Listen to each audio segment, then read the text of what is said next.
Hi Vogue, I'm Mariah Carey, and today we're going to be looking through some of the looks I've had throughout my life. I don't know that I'm going to love them, hate them, whatever, because I have not yet looked in this book. So, here we go.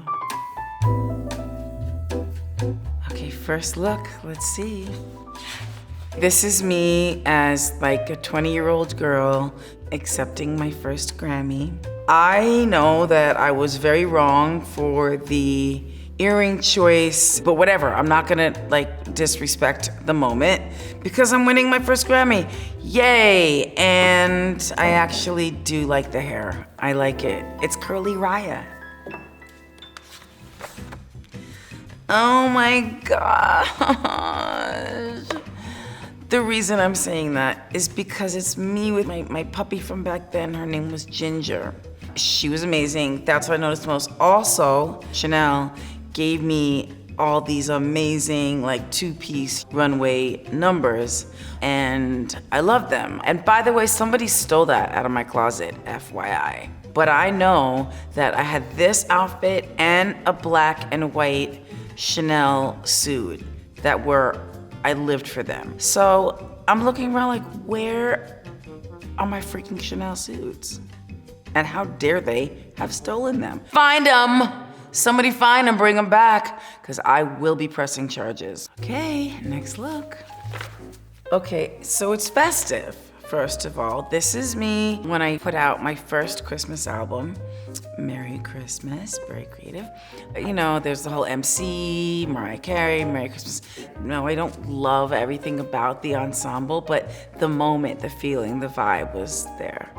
I'm very, very grateful for the success of All I Want for Christmas Is You. Hold on, darling, I'm sorry. Do you like this cup? I think it's amazing. It's my own cup, but I mean.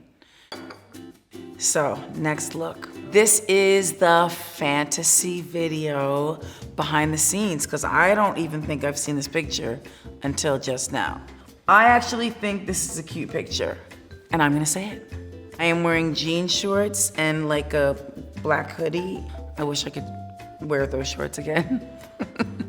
This was my directorial debut. I was discouraged from working with certain directors who may have gone for a quote-unquote sexier vibe. Let's just say I wasn't allowed. So I was like, well, fine, I'll just direct the freaking thing.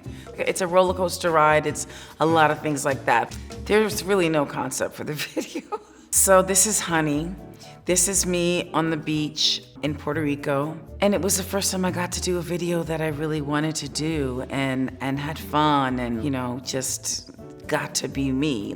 We had a whole concept where I was kidnapped. It's a whole long story, but somehow I get away from the villains and I'm like, boom, and I bash one of them in the head and jump into the pool. And then we had an ensemble change in the pool and had this bikini that was inspired by Ursula Andress and her Bond girl, Fabulosity. A lot of things happen. There's a jet ski moment. I live for the jet ski scene. I love the hair on the jet ski because I love the swoop. Oh, and at the end, the little brown outfit and the curly hair, and I'm jumping up and down. I had the best time ever making that video. I actually really do like this look, I have to say. It was kind of the first time I was able to do whatever I wanted to do in terms of whatever the ensemble was gonna be. It's a tad revealing, what have you. The bandeau top, the little straps, and the skirt. The slit is kind of major. The slit is there, it's present. We see the slit. Do you have any tips for anyone who might be wearing such a dramatic slit? I mean, I can't tell anybody how to wear their slit.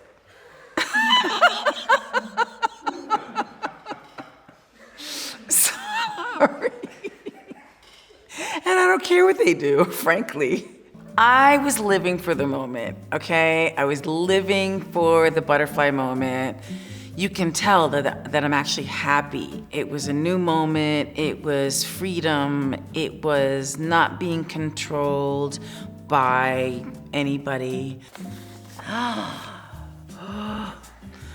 Okay, so this is Divas Live. I was blessed to perform with the Queen of Soul, Miss Aretha Franklin. Christopher Buckle is here. He did the makeup for this. Roque Jimenez did the hair. And the thing is that at the last minute, I was walking out of the trailer and he just grabbed my head and like started completely flipping out, like what do you call it? Teasing it, because it was already huge. It was already big. Like, it was fine. I was mortified by the fact that it was so huge. It's a matte sequin, it's gold, it's clingy to the body, as my friend Connie would say. Kind of like being nude, but with just with sequins on. But the main thing is that Aretha Franklin was always a hero of mine, and she really only did one duet, and that was with me, so. Would you consider yourself a diva? Would I consider myself a diva? Absolutely not. Absolutely not. Why would you even ask me that question? No idea what you're talking about. I actually like this picture. I think it's a sweet expression that I'm making. It's Gucci. Yes, I live for this outfit. Yes, it is very revealing. No, I don't really care. When did I perform in this? I'm in a video in it. I did the My All Stay a While remix video. I don't know what this performance is. This was at like a Z100 moment. Oh, so I thought I could just wear it twice. How dare I? I wore it to Z100 as well? Oh my gosh, they must have been mortified for me. Next look. Yes. Okay, so this is Whitney Houston and myself at the VMAs. So Vera Wang made these dresses for us both to be matching.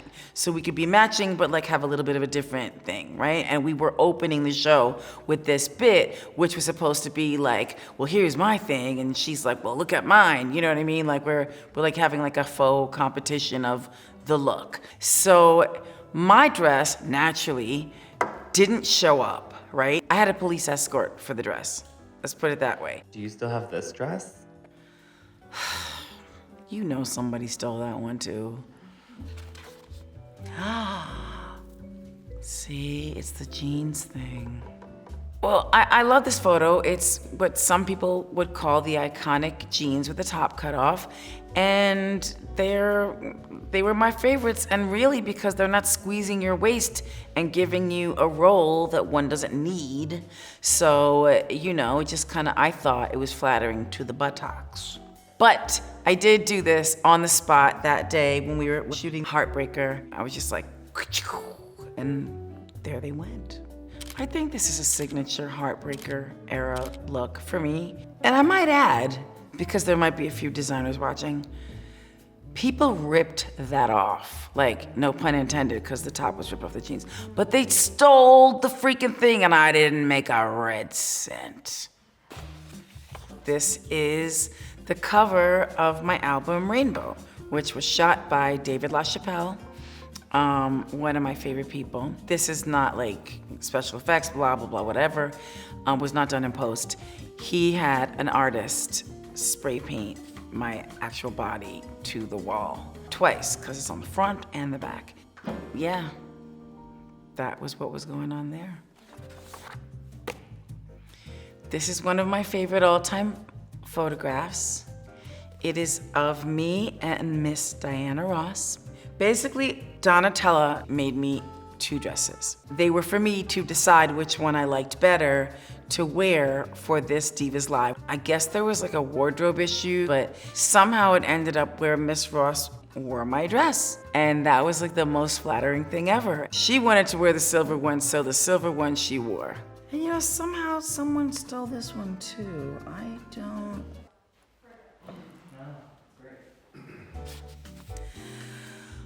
Oh, well. So I have a bittersweet relationship with this photo because it was like this period of my life almost killed me. I don't hate the cover. Despite the stigma, the Lamely got #justice for glitter 2 years ago, And that was amazing. That was amazing. Like, I don't care who you are, your fans can never be as good as mine. Sorry.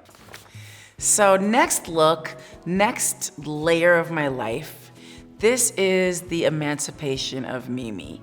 The cool thing about following that glitter moment, even though we had Justice for Glitter, is that Mimi really, you know, I had to have this huge success in order to be like welcomed back into the world. This is a performance that was one of my favorites. And it was inspired by Sin City in terms of the black and white, and then the one thing popping being the red dress. And I actually really think it was a flattering look on me at the time. I would live to have this dress again. I'm not gonna say somebody stole it. I was told, I could be wrong, that it is the #1 song of the 2000s, like, you know, up until 2010. So this is me receiving my star on the Hollywood Walk of Fame, and it's an incredible moment because you could see my son Rocky here. This day was an amazing day, but you know, it was daylight. It wasn't my favorite lighting. I I have to be honest. Everything should be an evening event. You think I want to get out of bed and be in the daytime so I can get sun damaged? Hell no. And even when I look at the dress, I'm like, oh, I could have done better, but whatever, you know. You get what you get when you get it. So this look is me at the Golden Globes. It's Dolce & Gabbana. I have to say, I added a little thing here with the top situation. I don't know if they were mad, I hope not, but it's daytime. I should be sleeping. I don't have time for this daytime shit. Sorry.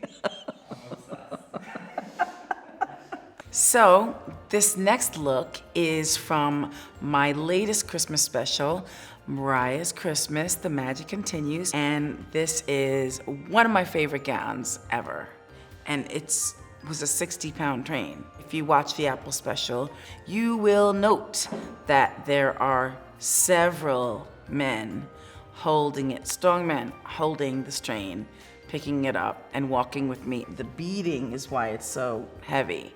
And it's Dolce & Gabbana. I think it could have been like a little bit less open in the front, but like this always happens to me. It's the drama of it all, it's the drama. I just look at myself as like, okay, I've spent more than half of my life working in this industry. It's a career, it's a life choice.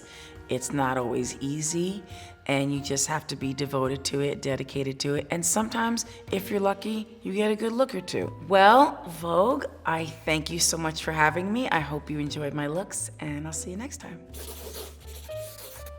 Gorgeous.